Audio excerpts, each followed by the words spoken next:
Assalamualaikum warahmatullahi wabarakatuh. Apa kabar anak-anakku? Semoga kalian tetap semangat belajar dan sehat. Kali ini Ibu akan menjelaskan video pembelajarannya tentang penelitian dan penulisan sejarah. Sebelumnya Ibu akan menjelaskan tentang penelitian sejarah, yaitu pengertiannya. Di sini adalah pengertian penelitian sejarah, proses mengkaji secara sistematis. Sistematis di sini adalah berurutan suatu peristiwa masa lalu dalam rangka mendapatkan pengetahuan dan pemahaman yang mendalam serta makna dari peristiwa itu. Dalam penelitian sejarah harus memperhatikan who, when, where, dan how. Who di sini adalah siapa pelakunya atau tokoh sejarah tersebut. When, kapan terjadinya peristiwa tersebut, tanggal dan tahunnya. Where, di mana tempat terjadinya. Dan how, bagaimana terjadinya peristiwa tersebut.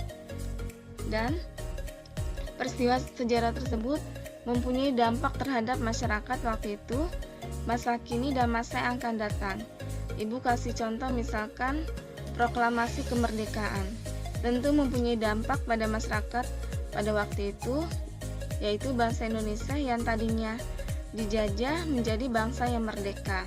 Dan dampaknya bagi masa kini dan masa yang akan datang tentu pada generasi masa kini dan masa yang akan datang juga menjadi bangsa yang merdeka, dan generasi masa kini dan masa yang akan datang melakukan hal kegiatan yang positif untuk membangun bangsa Indonesia menjadi bangsa yang maju.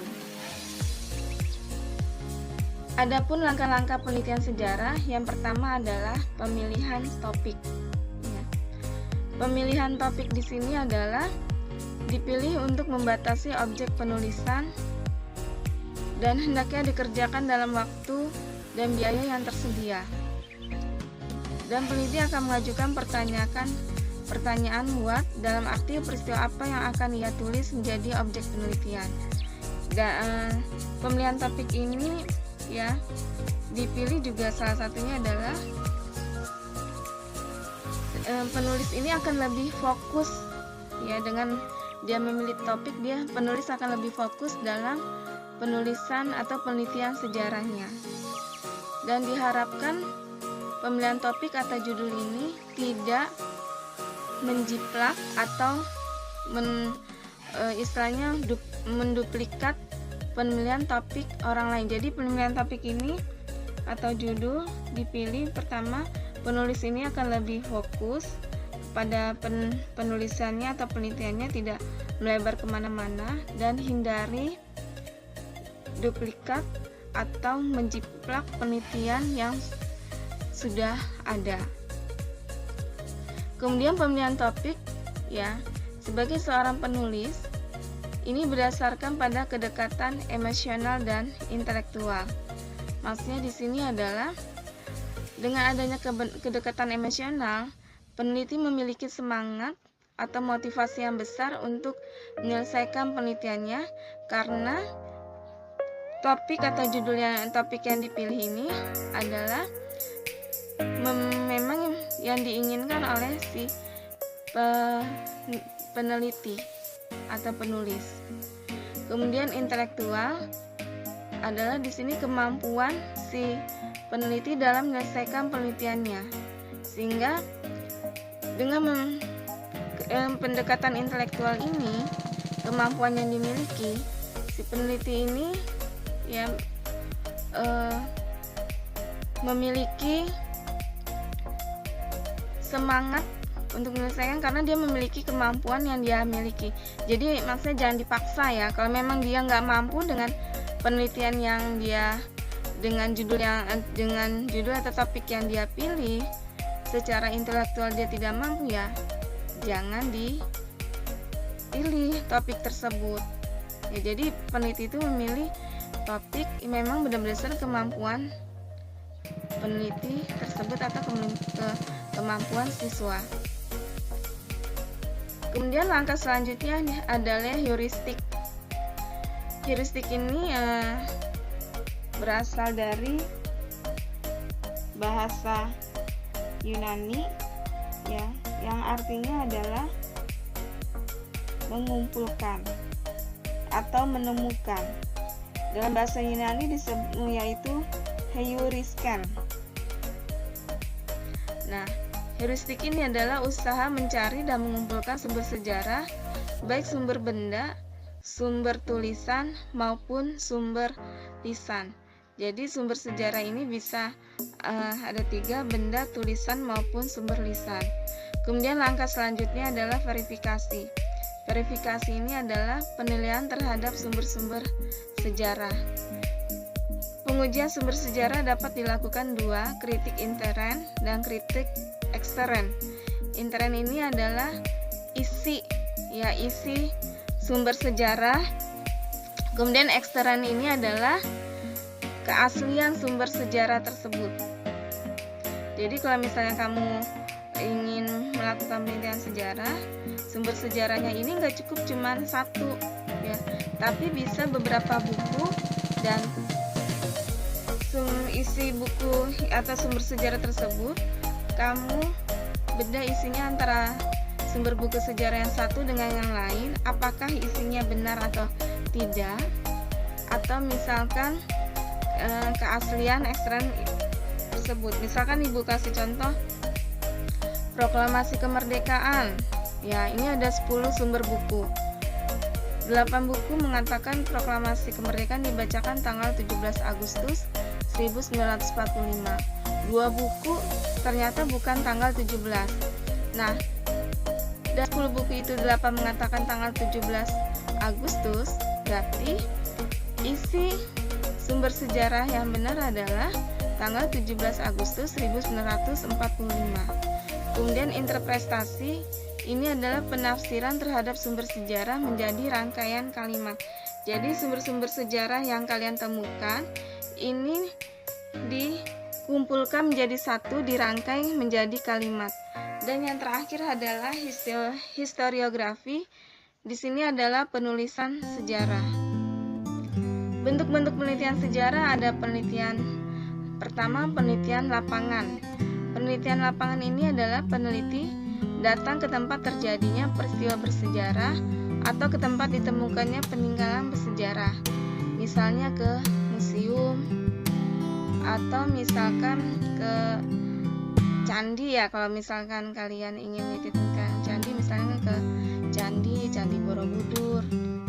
Kemudian penelitian kepustakaan, di sini disebut juga penelitian dokumenter yang memfokuskan kepada data-data tertulis atau dokumen yang disimpan di museum tempat penyimpanan. Arsip perpustakaan seperti kronik, berita Cina, kitab-kitab kuno, arsip surat, kabar, naskah pidato atau biografi. Ini bisa dijadikan ya penelitian kepustakaan. Sumber sejarah yang tadi adalah merupakan segala sesuatu yang peninggalan masa lalu, baik yang berwujud maupun yang tidak berwujud. Tadi di depan sudah Ibu sebutkan bentuk sumber sejarah itu ada 3, tertulis, benda, dan lisan.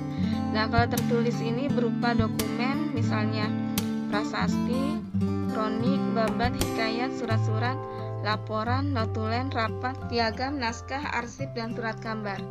Kemudian kalau sumber benda, ya di sini adalah artefak, misalkan fosil, senjata, peralatan, ya mungkin kalian sudah jelas.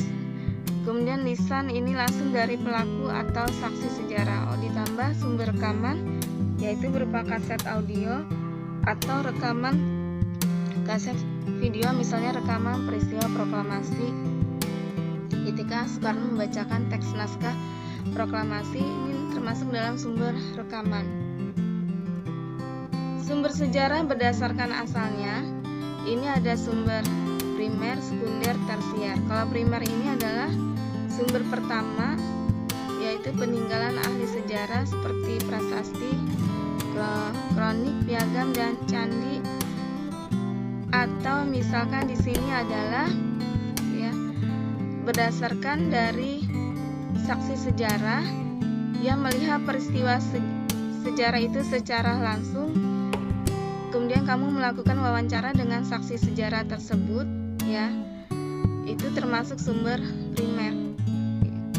Ya, jika saksi sejarahnya masih hidup. Kemudian sumber sekunder, yaitu sumber kedua benda-benda tiruan dari benda asli. Ya, di sini kalian bisa lihat laporan penelitian, terjemahan kitab-kitab kuno dan prasasti trinulat atau tiruan. Kemudian sumber tersier, yaitu sumber ketiga, yaitu berupa buku-buku sejarah yang disusun berdasarkan laporan penelitian ahli sejarah tanpa melakukan penelitian langsung. Ya, jadi buku-buku sejarah yang disusun ya oleh penelitian ahli sejarah. Kemudian perkembangan penulisan sejarah historiografi di Indonesia ini dibagi tiga. Tradisional ini lebih kepada istana sentris ya. Jadi mereka belum menggunakan metode sejarah. Dan mereka hanya mengandalkan rekaman masa lampau yang berdasarkan secara lisan. Dan biasanya kalau istana sentris ya historiografi tradisional ini yaitu kekuasaan raja. Kemudian membuat simbol identitas baru, kemudian legenda, mitos, dan folklore. Ya, kalau istana historiografi tradisional, ya, Ibu tekankan dia tidak menggunakan metode sejarah. Kemudian historiografi kolonial ini lebih pada kepentingan penguasa kolonial atau penjajah. Contohnya di sini adalah perlawanan Diponegoro. Dalam pandangan kolonial dianggap tindakan ekstremis melawan pemerintahan. Tapi bagi bangsa Indonesia, Pangeran Diponegoro ini adalah pahlawan. Kemudian historiografi modern, penulisan yang menggunakan metode, teknik penelitian dan memakai ilmu-ilmu baru. Ya. Cukup sekian penjelasan dari Ibu. Semoga materi ini bermanfaat.